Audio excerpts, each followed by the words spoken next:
On this week's episode of A Dryer Dose of Disney, Jared shares one of the biggest time-saving tips, single rider lines.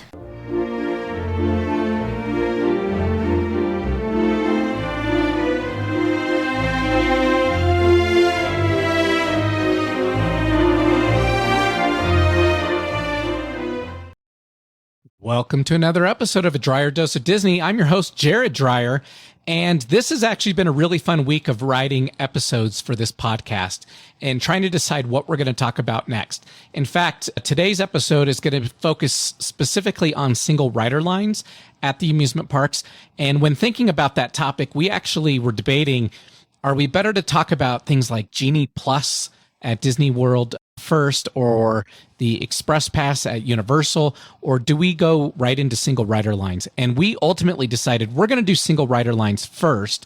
And the reason for that is it makes more sense when we start talking about Genie Plus and Lightning Lanes and the Express Pass and how single rider lines can help overcome some of those obstacles there. So we figured in episode order, this one made a little bit more sense to go first. But now, hey, the next episodes that are coming are Genie Plus and Express Pass over at Universal. So we're going to get into those. We do want to ask you, hey, if you love this podcast, go ahead and subscribe. Click that subscribe button wherever you're listening. So whether that's on Apple Podcasts or Spotify, or you're out there in YouTube and you're watching us on video, since we do have a video version, click that subscribe button. Now, when you're going to the parks, there are a lot of options for skipping lines. There are a lot of choices to get ahead of the crowds and to shorten your wait times and to maximize your day and get the most out of it. Like we were just talking about, you have Genie Plus, which at the Disney World Park is $15 per person per day. So if you're going for 4 days, a family of four, you're looking at $240 extra for you guys to use Genie Plus every day that you're out there. And that does not count the individual lightning lanes. Like I said, we'll talk about that on our next episode. And then at Disneyland, granted there's only two parks, that is $20 per person per day. So again, family of four, you're looking at $160 for the 2 days. Not bad when you compare it to Universal. Universal has their Express Pass, and I am flabbergasted at how expensive their Express Pass is. And I've actually bought it. I've actually used it. And we're going to talk about that on that episode and whether or not it's worth it.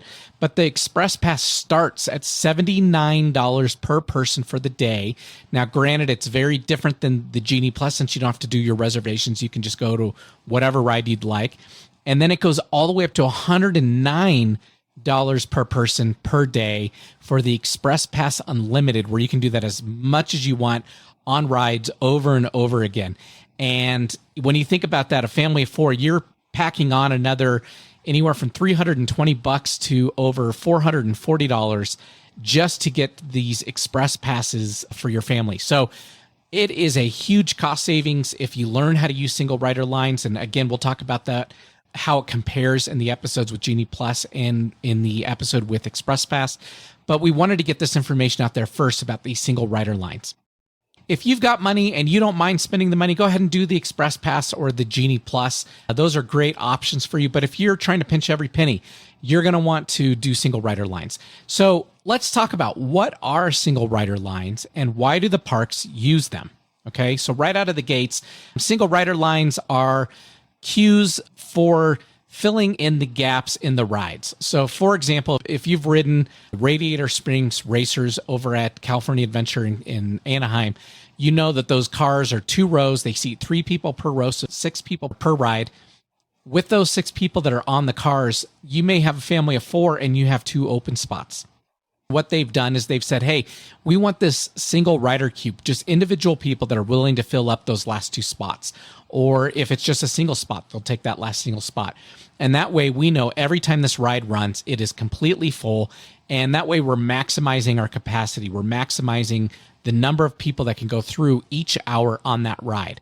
And the reason that's really cool is a lot of people think right out of the gates that to do a single rider, you either need to be at the parks by yourself, or you need to be that person who, I want to ride this roller coaster, but no one else in my party does, so I'm going to go do that by myself in the single rider line. In fact, that's not the best way to use it. We use it for large groups, and I'm going to dive into some examples here in just a moment. But I want to give you a quick story about a time that we actually use a single rider line to a huge advantage. And you can at least then, in practical terms, understand why this is so valid and so important. And this was on a trip in July this year. We were at Epcot and we went there for the day. And when we got there, we said, hey, we want to do the World Showcase. We want to go hit some of these other rides. And we did our normal Epcot day. We rode Guardians of the Galaxy Cosmic Rewind, which is an absolutely incredible ride. We did Soarin', we did Finding Nemo and the Living Seas. We made our way through the World Showcase. We did the Frozen ride. But when we got back over by Test Track, which we wanted to finish our loop over there, and we weren't worried about being to the front of the line for Test Track, the queue was 90 minutes long. So an hour and a half. And they had the cast members out there in the foyer area, so the big concrete area out in front of Test Track, with the sign saying the line starts here, because the line was all the way out to that point. They had different managers out there helping extend the queues, trying to make the line longer so they could feed more people into the queuing area. And my wife looked at me and said, we are not waiting in this line. And I said, no, we're going to go do single rider. And she said, it's probably going to be an hour-long single rider. And I said, let's just go check. So the three of us, walked into the single rider line, and we walked forward all the way up to probably 20 feet from where they were loading the people that were getting on the ride. And our wait time was less than 10 minutes because we were willing to break up our group, and we rode in 3 different vehicles. None of us got into the same vehicle together. We rode in 3 separate vehicles. Our wait time was only 10 minutes.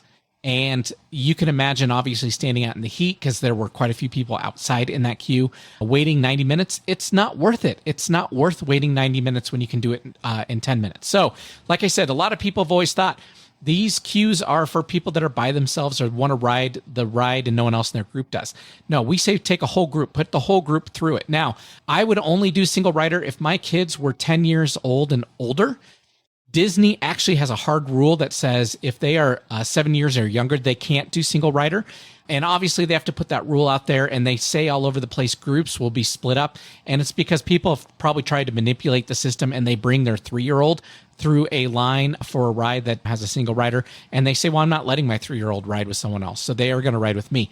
And it's not fair to the cast members or fair to anyone else in line. So they say you have to at least be 7 years old. You will be split up. You have to fully acknowledge the fact you will be split up. There have been a couple of rare occasions, like I said, with like a ride like Radiator Springs Racers or Test Track, who also has the same format of 6 people per ride, where a family of 4 goes and there's no pairs that are out there to pair up with them. So they take 2 from the single rider line and we end up riding together. That's really rare, but it does happen. So you need to go into it expecting your party's going to be split up no matter what. So like I said, I would not plan on taking anyone younger than 10. I just don't think that they'd be comfortable sitting next to a stranger. Disney's going to cap you at 7 years old. So it's a great experience, though, for those even in large groups that everyone's older than that. For example, our last trip with a large group, we took 6 people to all the parks in Orlando, and the youngest person in our group was our daughter, who's 11, and she's done this with us for years, so she's totally comfortable with it. What is the disadvantage, though, of doing single rider? You're going to miss the queue in most cases, and this is particularly important in Universal Studios. So Universal Studios, you're going to bypass the queue for all the Harry Potter rides, for Men in Black, for Revenge of the Mummy. And by bypassing these queues, you lose some of that element of what is this ride about? What's the theme for the ride? What's going on? If you're a huge Harry Potter fan, I would say probably don't do single rider on your very first time riding it, but on all the subsequent rides, single rider is going to be the way to go. Your first time through on the Harry Potter rides, you're going to see so much pre-show, so many different elements of the ride before you even get on it, that it's worth at least seeing it once if you're a big Harry Potter fan. If you're not a big Harry Potter fan and you just like rides, then by all means, skip it, go right into the single rider queue. You're going to save yourself a ton of time, and you're going to usually get right on the ride. In fact, one time my daughter and I went on Escape from Gringotts. We walked all the way through up to the front, and they called us right onto that next car just because they had the available slots right there. So you can see we had a 0 wait time. We walked right onto the ride, and that ride at that point, I think, had about a 45-minute wait time. So that saved us a ton of time out there. Now, Disney's done it a little bit different, where like Test Track, you can still design your car by going through that single rider queue. There is no pre-show at Expedition Everest, which is one of them. But most of the other rides, you're still going to go through the majority of the queue, like Aerosmith. You're going to still see the band. So that's a cool part of that. So they've done a little bit better out there. Now, when you do single rider lines, so let's say you do have a larger group, you are totally able to obviously stand with your group in line, which is usually when you're conversing anyways. So for our group of 6 on our last trip, we would still stand in line together. We would still chat it up together. We would still be playing games. We like doing the heads up, the Ellen game while we're waiting in line. I will sometimes be checking work emails while waiting in line. So I was still able to do all that. And we were still able to be very social. The point I like throwing out there, and this is where our guests had a challenge, is they didn't want to do it at first. And it took a little bit of convincing to get them to do single rider. But once we were at Universal and they saw the advantage, because there are more rides at Universal that have it, they were like, we should have been doing this all along. And I was like, yeah, it saves a ton of time. So the question you have to ask yourself is, how often when you're on the actual ride, so this is the actual thrill part of the ride, are you talking and conversing or enjoying yourself with the person next to you? You're usually not. Usually the experience is a very individual experience, even on a ride like Radiator Springs Racers, where you may be sitting next to someone in your family. Yeah, if they're little, you may be holding their hand. But if they're 10, 12 years old, 14, 20 years old, you're probably not holding their hand. You're probably looking at what's going on in the ride. You're probably enjoying the speed and enjoying the thrill of it. So that's why it's not a big deal to go into the single rider line and ride by yourself. As soon as you get off, you're right back with your group and you're going to be talking all about the ride and what was the best part of it. I say it's definitely worth it. You're not talking during the ride. Go do single rider. You're going to save yourself a ton of time. So I have 2 I can do this all day tips for you today, and I'm going to pair them up together.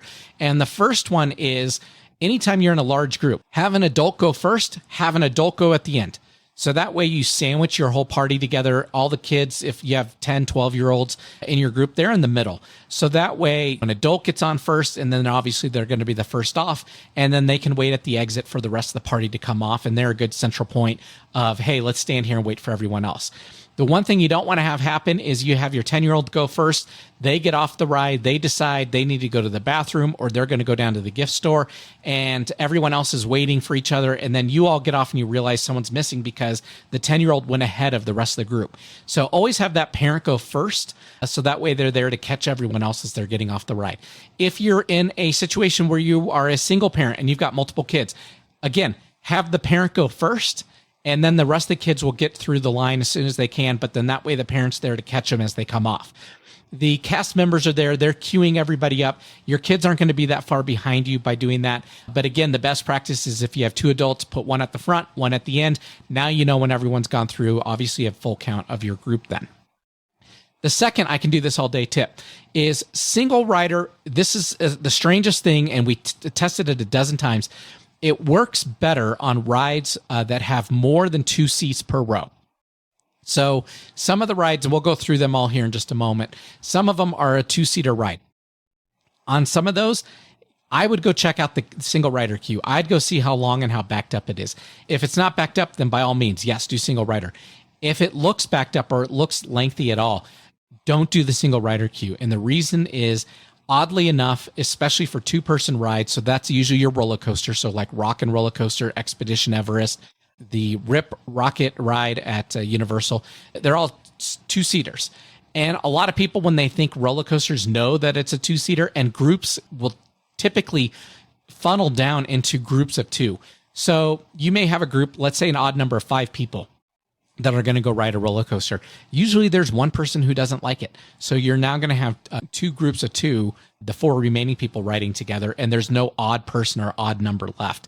So because of that, for some reason, the 2-seater roller coasters do tend to be a little bit longer of a queue. But in contrast, the exact opposite of the spectrum, your rides like the Hulk roller coaster at Universal, Men in Black is a really good example. Escape from Gringotts, The Mummy, Transformers, Spider-Man, all those rides that have more than 2 people per row, the single rider lines move so ridiculously fast. I would do that every single time I go. Any of those rides that have more than 2 people per row, that single rider line is going to just cruise. You are just going to be moving. Okay. So that's my second point and tip of the day is anything more than 2 seats, go on it for sure. Anything with just 2, go check out the queue before you get in it, because if it's long for single rider, you're probably better off going into just the regular queue just to get through. Okay. So that is how we in our family have avoided purchasing Genie Plus, is by using single riders. And the reason is single riders are usually going to be on your bigger rides. Of course, back to the age requirements, you're not going to see a single rider on a Peter Pan or Snow White's Scary Adventures at Disneyland. You're not going to see a single rider queue there because everyone can ride it. You're only going to see single rider queues on rides that have height requirements, and they're usually the bigger ones, the roller coasters, the ones that people will line up for all day to do. And another good point there. Those are the rides we want to do. So like I said, that's how we've avoided paying for Genie Plus, and we get all the best rides in by doing single rider. So let's review which rides have it. We'll talk about a little bit about each one. And as we go through this list, again, another disclosure, this list changes often. In fact, there are a couple rides that have single rider or typically have it that just fell off the list in 2022. And they are now testing it on new rides that have never been on this list before. So this list changes all the time. I recommend do a Google search before you go. Start mapping out your trip, what days you're going to be there. And even what we like to do is usually the night before. So we've done the whole park for whatever day we did. And we go back to our place or our hotel for the night. And we're now, getting ready to go to sleep. I will pull up the next day. Okay, let's just look. Which ones have single rider? Let's double check. Where am I going to start my day? What am I going to hit first thing in the morning? And what am I going to do for my rope drop strategy, which we've got episodes coming up on that as well. So those will actually come after our Is Genie Plus Worth It and Express Pass episodes. We'll start going through park by park. They change all the time. Let's start in Anaheim. Disneyland. There are currently 3 rides at Disneyland that have single rider queues. The first is the Matterhorn bobsled, and this one is a tougher queue to find. It's towards the center over by where the 2 lines come in together. So if you've ever been to the Matterhorn, you can see it's split. There's 2 sides. There's one side that is for traditional queue.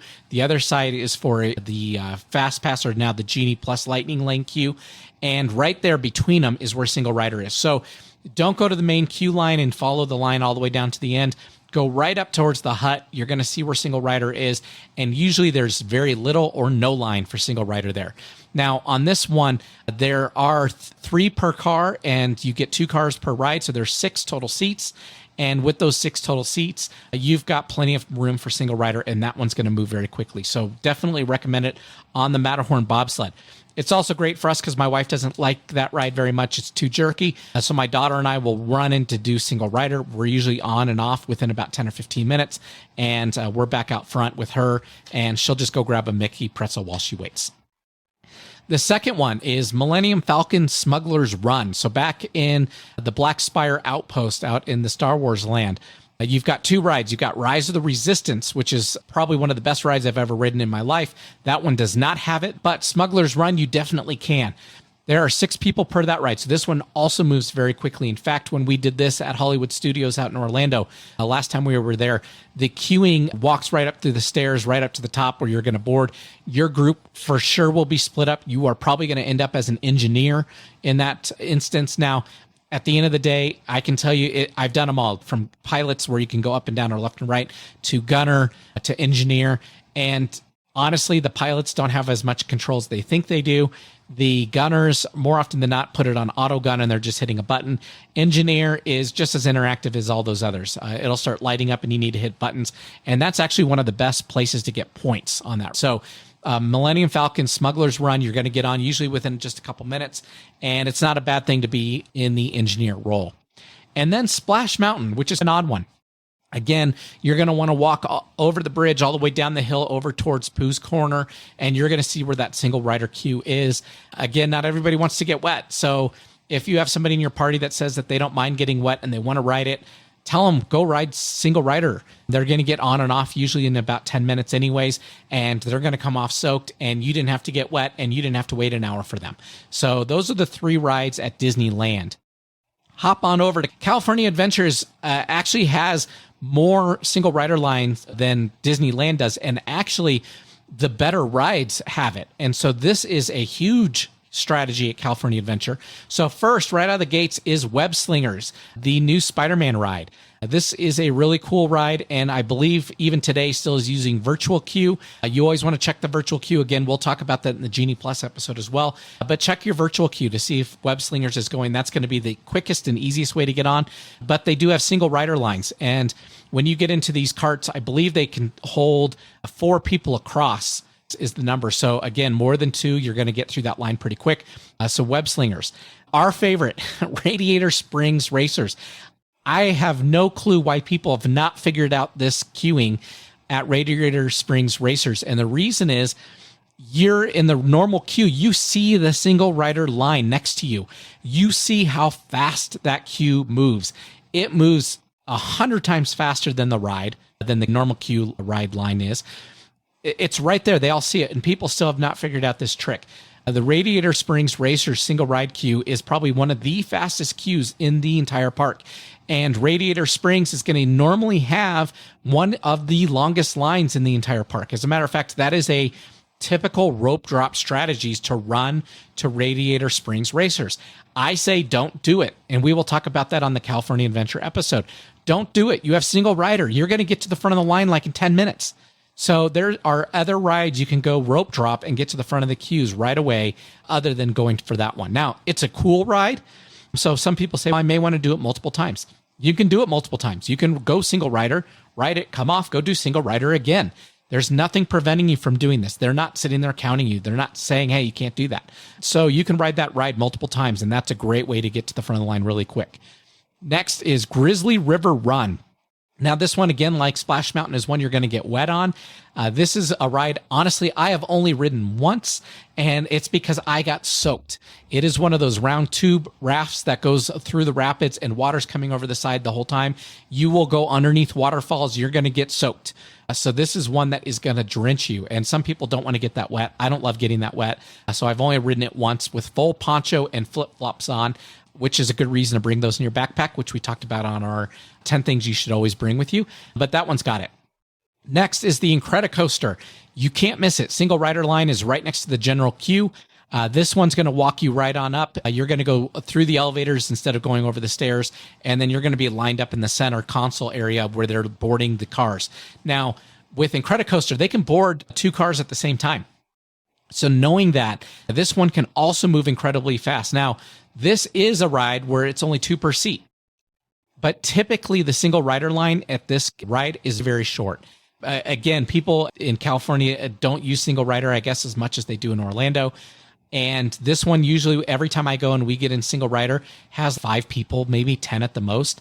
And we get on within 5 or 10 minutes. So the Incredicoaster, great opportunity there. Next is Goofy Sky School. This is the other roller coaster at the park. It's one of those smaller format roller coasters where you go up and you just zigzag around, drop a little bit. It is pretty shaky. It'll rattle your brain just a little bit. But they do seat 4 per ride, 2 in the front, 2 in the back. And because of that, I don't know what makes that different than a long roller coaster with a whole bunch of seats of 2, but for some reason, this group of 4 doesn't always fill up. So you have groups of 3 or, a group of 2 and the next group has 5. So they're going to take 2 singles and put them onto that one. So that one actually does move pretty quick. So Goofy Sky School. So you have a total of 5 rides at California Adventure that have single rider. I have heard rumors that they are experimenting single rider on Soarin'. This is so needed. They have needed it on Soarin' for so long. It's sad that they haven't had it yet at Soarin'. And it's because Soarin', across that row, I believe it seats 9. We counted it once because there were too many in our row once and people got pulled off. But I believe it seats 9, so there's plenty of opportunity for single riders to get on Soarin'. The one that used to have it and now does not is Space Mountain at Disneyland. My daughter and I actually walked onto this multiple times because no one was in single rider, and we just kept going back through and going back through and going back through. And a couple times we actually rode together doing that. I would believe that one will come back eventually because Space Mountain should have it. Okay. Next, Universal Hollywood. We're going to stay out in the West Coast since we're already out there. You've got Harry Potter's Forbidden Journey, and this is the ride in the castle. That one, actually, the queue moves very quick because this one is a continuous load ride, meaning that the ride is on a conveyor belt, similar to the Haunted Mansion or to Ariel's Undersea Adventure, where the ride is continually loading and letting people off. That keeps the queue actually moving very quickly, but that one seats 4, and because of that, that ride is a great one to use single rider on. Next is right across from it, Flight of the Hippogriff. And this one is a roller coaster. It does only seat 2, but this one's a smaller queue anyways. And this one has a very quick single rider queue because not many people even know about it. That's a good opportunity over there. The next 3 are all, if you're at Universal Hollywood, they're all out on the lower lot. So that's where you go down all those millions of escalators. And there are only 3 rides down there. All 3 have it. This is the best way to knock out the lower lot. And that is Revenge of the Mummy, Jurassic World, and Transformers 3D. All of these rides seat more than 2 going across the row. So at Revenge of the Mummy, it's actually 4. Jurassic World, they have it's just a big bench seat. So you can actually put, I think, 4 or maybe 5 if they're small in there. And then Transformers seats 4 across there as well. So those single rider lines just absolutely move. And I can tell you for the queuing, you do not miss anything in these queues down at the lower lot. The Revenge of the Mummy, you're walking right through, right next to everyone else. You're going to go right to the front of the line. Jurassic World is an outdoor queue. There's nothing special about it. And Transformers, they do have a little bit of stuff in there, but there's no big pre-show. You're not going to miss any big action or any big plot that's needed for the ride. So definitely you want to do those. And again, you can knock out the lower lot probably in 30 minutes if you do the 3 single rider lines and get out of the lower lot, get back up to the upper lot, and that way you can spend your time with the shows or the other things. In fact, we'll talk about this when we talk about Universal Hollywood. You can do that park actually in about half a day if you do it right. Great opportunities out there in California. Let's jump to the opposite coast. We're now going to Orlando, and we are going to go right into Disney World. And unfortunately, this is the saddest thing about Disney World. They only have 4 rides between all 4 parks that have single rider. And they need to do this on so many more rides. And it's so sad that they haven't. And in fact, I'm going to give you another I can do this all day tip when we get into a specific one. But Test Track at Epcot, I already gave you my story. This is a great queue to skip the line. The Test Track single rider queue moves very quickly, just like Radiator Springs Racers. The cars are built the exact same. That one just flies. You don't miss anything because they actually have the stations where you can build your car in the single rider queue if you choose to stop for that. If the queue is not backed up to there, don't stop. It's not worth it. All they do is score a car and just say how well you built your car. You don't get anything out of it. It's just a little piece to keep people busy while they're waiting in a long queue. Of course, if the queue is backed up to that station where you're building your car, that's a longer single rider queue. You should be all the way up to where the line merges, if not further, when you get into the Test Track single rider queue. So if it's backed up to where they're building cars, I may skip it. I may walk back out and say I'll come back later and wait an hour and then come back and you'll probably have no wait at all. So Test Track at Epcot. That is the only one at Epcot. Again, Soarin', they're testing in California. If they get it, they'll probably do it at Epcot as well. Next is at Animal Kingdom, you have Expedition Everest. This one is a single rider queue, and this is a roller coaster with just 2 per seat. Now, the difference here is the single rider line is very difficult to find. It's actually to the left of the gift shop where you exit, and you'll see little blue signs that say single rider queue, and they point you over there. Because of that, not many people know that there is a single rider queue. So that is one that is worth going to, because the line's going to be short because no one even knows that it's there. That's a great way to skip a line, usually of about 5 or 10 minutes for single riders, and that line can get upwards of 40 minutes to an hour during the day. So Expedition Everest. When you listen to our rope drop strategy for Animal Kingdom, I actually have a tip that you could avoid single rider if you wanted to ride with your group, because you can stay ahead of the crowds there. But if you're not ahead of the crowds, definitely do the single rider there. The next 2 are both at Hollywood Studios, which actually helps your day at Hollywood Studios, because when you think about it, there are only a total of 8 or 9 rides at Hollywood Studios. So it has the fewest rides of any of the parks. It's actually very close to Animal Kingdom.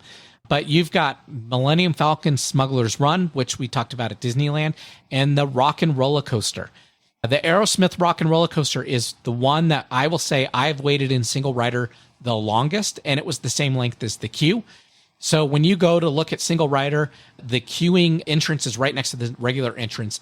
You will walk up the stucco ramp that goes around in a U shape and then goes into where the Aerosmith pre-show is. If the line is out there into the stucco area, don't do it.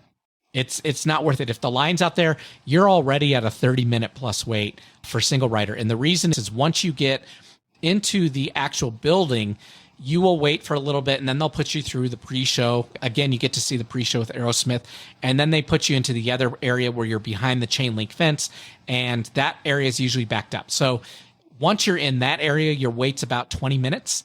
Anything more outside, if you're not into going into the building, your wait time is going to be upwards of 45 minutes to an hour. We were at the top of the U of that stucco area, and that's where it took us an hour. Lesson learned, I won't do it again if it's all the way back out there. You're just as quick to go through the queue. In fact, funny story, the group that was right in front of us, the single riders that were right in front of us, there were two of them. When they were in behind the chain link fence, their group that waited in the traditional queue caught up to them, got on the roller coaster about 5 or 6 cars before they did. So they would have been quicker to go into the traditional queue and would have been able to ride together. That is a tough one there. We already talked, like I said, Millennium Falcon, Smuggler's Run. The build out, if you're not familiar with the Black Spire Outpost, the Star Wars land, the build out in Disneyland and Disney World Hollywood Studios are identical, spec to spec. The actual dimensions are identical. So whatever you do at one, it's identical at the other. Again, single rider queue goes up the stairs right up into where the ride boards, and it's very quick there for the Smuggler's Run. The one ride that needs it, another I can do this all day tip of the day, is Space Mountain at Magic Kingdom. Does not have single rider.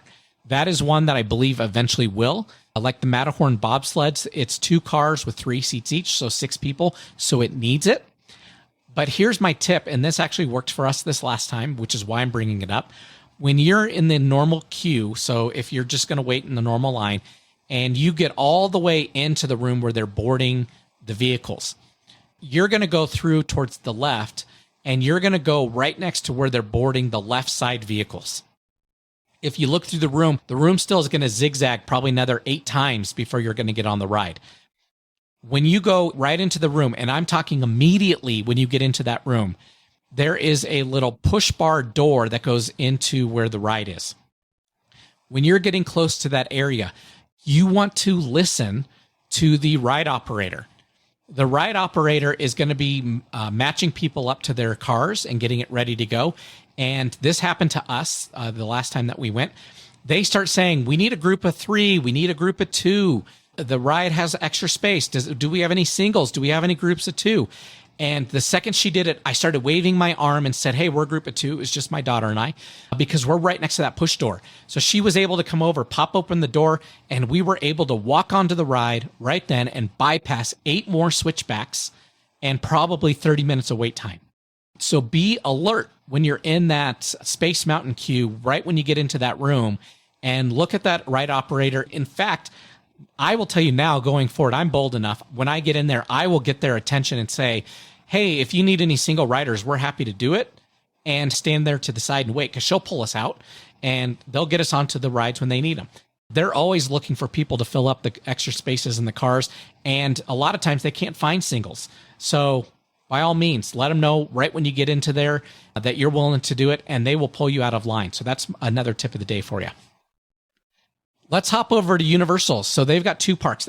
They have a ton of single rider lines, and it is very well known and very used at Universal. So be prepared to have probably a little bit longer wait times for single rider lines over there. But because there are so many and they move so quickly, you're going to move quickly through these queues. So first, Escape from Gringotts, Harry Potter. So this is at Universal Studios Orlando.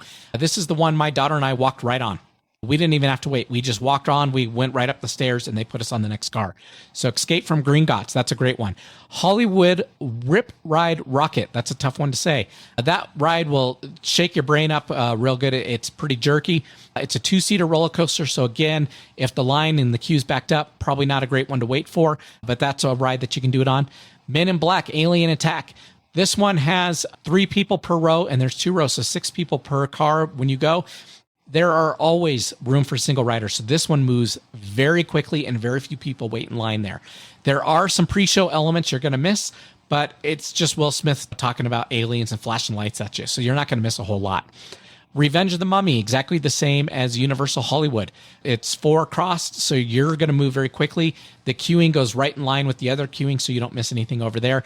And then just like Hollywood Transformers 3D, this one, again, is one that I would say it's worth doing because the queue is going to be normally 40 plus minutes long. You're going to get on in less than 5 minutes. Hop over to Islands of Adventure. You've got Harry Potter Forbidden Journey in the castle again, just like in Hollywood. Exact same format over there. It's the continuous load. That one moves very quickly. Adventures of Spider-Man. This is a 3D ride exactly like Transformers. Last time we went, this is the one I sat out of. I didn't want to take the backpack on. I've ridden it 100 times. Our family all went on it, so they all went through single rider, and they were on and back off in less than 5 minutes. And it had a 45-minute wait at that point in time. So you can imagine we're saving a ton of time there. Doctor Doom's Free Fall. So this is right next to Spider-Man.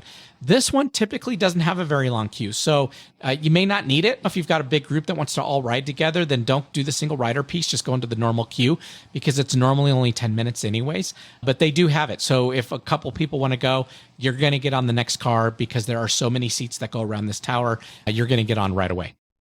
The next one that we love, we do it every time, the Hulk roller coaster. This one, the queue is normally about an hour, especially once the park's been open for a while and the day's getting busy.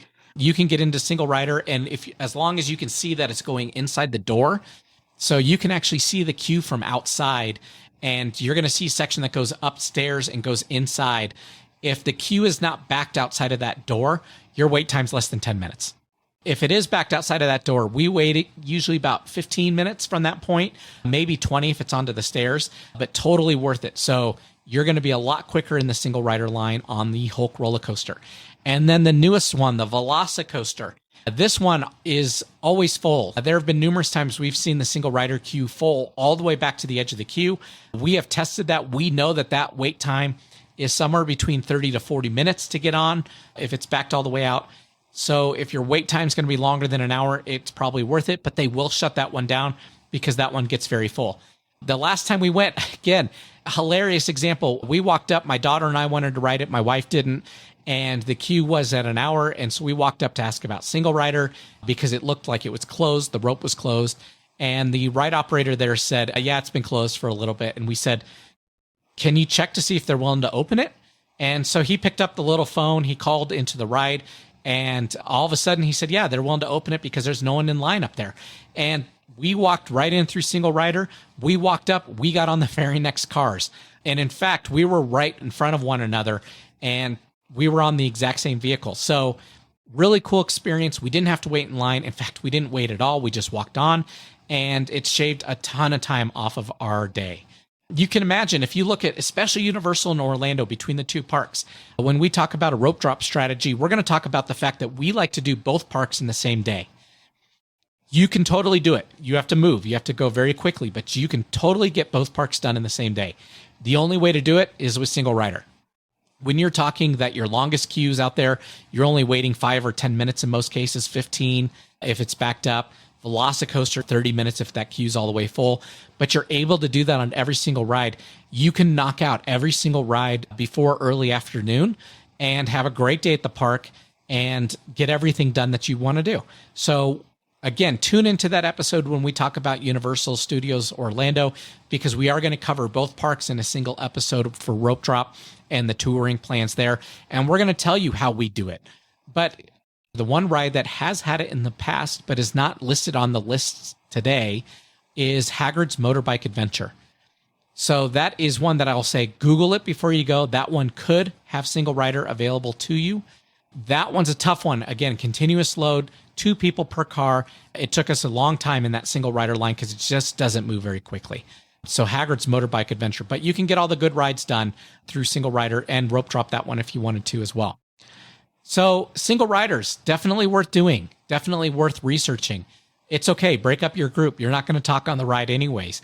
as long as your kids are over 10. Again, I wouldn't take a little kid on. I don't want them to feel like they have to sit next to a stranger, and they may not be comfortable. We hope you have a magical day, magical week. Look for us next week as we talk about Genie Plus and is it worth it?